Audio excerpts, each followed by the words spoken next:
Kenny in Pennsylvania. Yes. You're live with Eric and Jamie. Hello? How are you doing? I'm well. How are you? I'm I'm exhausted. a survivor. Yeah. I'm not going to give up. I'm not going to stop. I'm going to work harder. I've come back from leave, and I'm a little tired, but I'm happy to be here, and I'm happy to talk to you, Kenny. What would you like to talk about? Wonderful. Yes, I've been trying to call the show for like a month now. I think the last time I was on was with Jamie, with Phil. Hello? Hello? Yes, hello? Hey. Hey. Yeah, hi. Sorry, I'm actually out of the house. You guys caught me while running around. Anyways, the thing I wanted to talk about was religious sanitation. Mm-hmm. What do you mean? Oh, yeah, and I misread the comments, and I said sanitate, or septic or something. Like Never mind, sorry. Could you talk to us about it and let us know what you mean? Sure. So what I mean is like, I use the example, God's Not Dead. Have you seen that movie? Yeah. Yeah. And how, like with the movie, it presents Christianity as a nice thing, a positive thing. They omit all negativity to the religion. So I think it's more just presenting your religion in a good way and trying to avoid ever bringing up anything negative that your religion is responsible for or is related to. That's typically what I mean by religious sanitation. I think Saad, the caller from like when he was talking with Matt and Muhammad, I think that's a great example of it. Like apologetics beforehand. So what I really wanted to do was just get your opinions on it. Like, what do you think? And also, I wanted to make a YouTube channel addressing the subject, but I'm not really a scholarly person like you two, so I wanted some advice. Oh, we're just two assholes that talk on the internet, man. I'm sorry to pop your bubble, brother. But my viewpoint on the God's Not Dead piece, right, the religious sanitation part, the view that I have is it doesn't just paint a rosy picture about Christianity. It creates a very divisive, very cruel image of atheists. Yeah. And that's brutal. I don't like that. I don't like mischaracterizing Christians, and I really don't like it when they mischaracterize me. You know what I mean? Okay.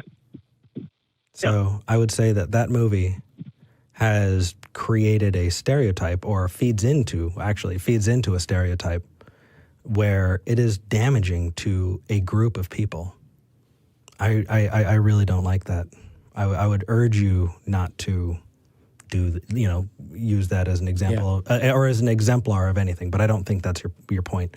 As for Saad, what about Saad? I'm sorry, I feel like I missed the train there. Sorry, it's raining outside here. I don't want to throw him under the bus, but it was the argument or feedback he got with Matt when he called, and Matt mentioned Muhammad and Aisha. So I think it's like presenting Muhammad as a positive figure and never mentioning anything negative related to him or negative about the Quran.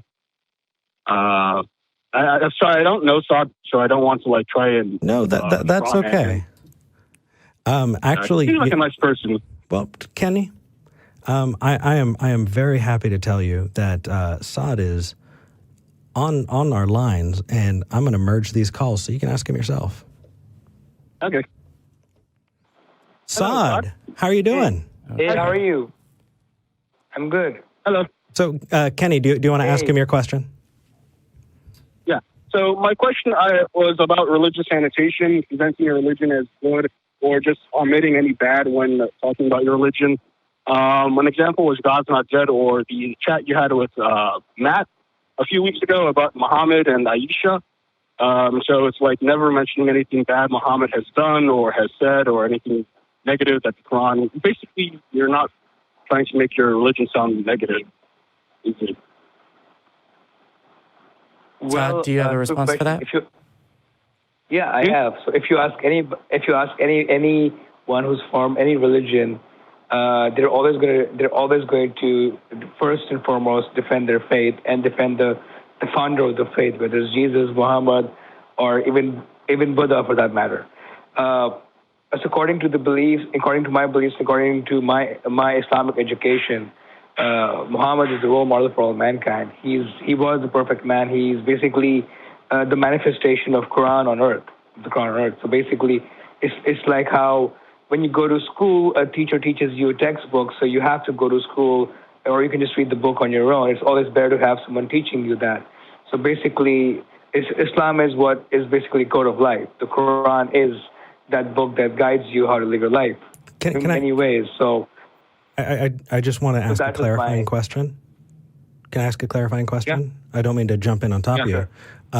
So, Kenny, it says here that you are a theist scholar. Are you Christian? Just asking. Yeah, I was raised Christian. So, I started watching your show back in January, and I'm so sorry. it got me questioning my belief. And the clarifying question that I have is, when I was a Christian, that line was almost verbatim used to talk about Jesus, that Jesus was a perfect human, and that would you also say that your deity exemplifies a perfect person? My God and Jesus Christ. Jesus Christ. He was always presented as the perfect human being. You can't be like him. You can't even strive to be like him. Something that's wrong. You can strive to be like him, but you can't be him. You can't be, perfect and all that. So Saad and Kenny, yeah, I have two claims in front of me. Yeah. Both of them are saying that the deity is perfect, right? Muhammad and Jesus Christ, respectively. And I'm trying to determine... Muhammad isn't really a deity. I just wanted to correct.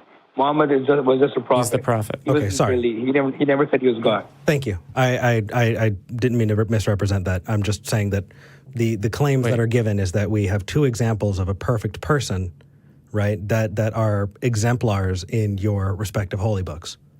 Would you both agree to that? Yeah. Okay.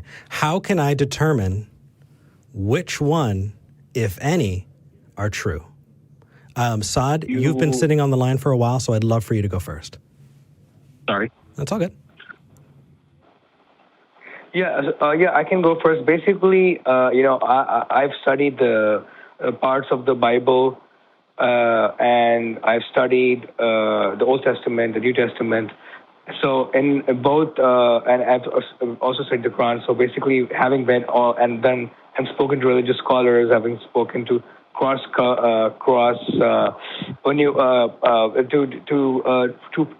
two professors who studied religious studies professors. So all of these things. So when I spoke to all these things, everyone who has spoken to has given me unbiased view that the Quran is the most has never been changed since it was made, and which pretty much goes to say that Islam seems to be the more, despite it being the more recent one, it seems to be the more true religion on it corrects a lot of things that Christians and Jews used to believe or still believe. So that's basically in a nutshell why I want to help guide you, because we need to be very on topic, because we have 3 people on this call and 4 people in this conversation.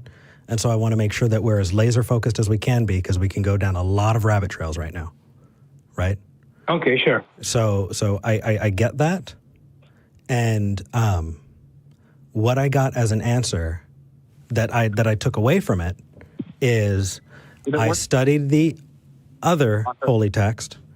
I see problems in that holy text. Right. Kenny? Kenny? Yes, hello? Hey, I was getting some feedback in the back. Everything all right? Yeah, sorry about that. My friend's trying to talk to me about something. Totally Let me okay. mute my mic and let you guys keep talking. As long as you can still hear it and be a part of this conversation. So what I got out of this is I studied the other side. I see problems in their holy book. I like my holy book better. I don't see any problems in my holy book. Saad, is that an accurate representation of the response that you gave? Or at least in part? Well, more or less the same, yeah. Okay, perfect. Kenny, you still there, buddy? Yeah, I'm still here. Awesome. So would you say the same thing? Because I've heard the same thing said from Christians, right? I looked at the Quran. I found problems in it. I like my holy book. I don't see any problems with mine. would your response be about the same, or would it be different? It would be the same.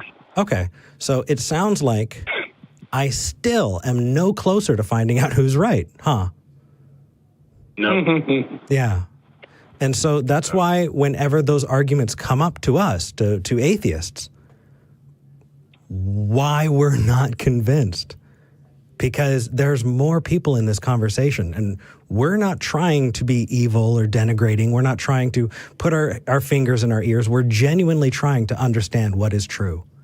And so what I would say is, for both of you, to make you both better at this, don't use that argument, because it actually doesn't get you to whether or not it's true. Instead, I would love to give you both a good tool, right? It's the same thing that I did with Otangelo, is you take a look at your claim, not the other person's, because if I rule out Christianity, that doesn't mean it's Islam. And if I rule out Islam, it doesn't mean Christianity. It could also mean Thor, and all these other things, right? You look at your claim and you find falsifiable things about it. How can I prove this is true? If it's true, X is likely. If it's not true, Y is likely. How can we test it? And then you give the evidence for your own book. Saad, I know you've done this a couple times. Okay. Kenny, can we all agree all together that is the better way to do it, to represent our own opinion instead of trying to denigrate another's? Yeah. Saad? Yeah, I mean, I think it would always be best to cross-examine your own faith before cross-examining others. I honestly, I think that if you have used correct tools and you can show objectively, here's how you get to understanding that this is true, you don't need to cross-examine others. You've got it. Yeah. But we just need to make sure we've got the best tools. Like, I can show you 1 + 1 is 2. I don't need to be open to 1 + 1 = 27, right? I mean, you can try and show it, but Well, I in my opinion, I see whenever you do a cross-comparative faith study of any kind, whether it's Islam versus Buddhism, Islam versus Judaism or Christianity, which is the 3 Abrahamic faiths these days. I think you have to be objective, number one. Number two, you have to put yourself out of your current context. You can't say that you're Muslim and you're going to be biased. You have to put yourself in a way that, okay, I'm right now not representing any faith. I'm going to look at this completely objectively and then see what makes more sense logically and otherwise. But what if... I agree with you, Saad. I'm glad you both agree, because then I can hit you both with it at the same time. But what if neither of you is right? Well, that sort of puts me in the predicament I am now, where it's like, well, which one is the true one? Because all of them have Or faults. if there is a true one. Yeah, I guess.